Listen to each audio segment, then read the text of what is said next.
This is TWiT. My hands are clean. I bought you a ham. No, you didn't. This is why I was late. I'm sorry. Why would you do that? You're insane.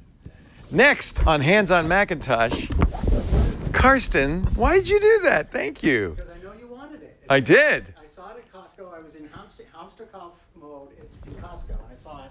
I was like, Leo needs... Thank you, Karsten. Oh, my God. Merry Christmas. It's a ham and rack. Yeah, you need the rack. There's no point in having the ham without the rack, or you'd cut your fingers off. It's only 70 calories. A slice. Oh, man. Now I don't have to ever go to Barcelona again.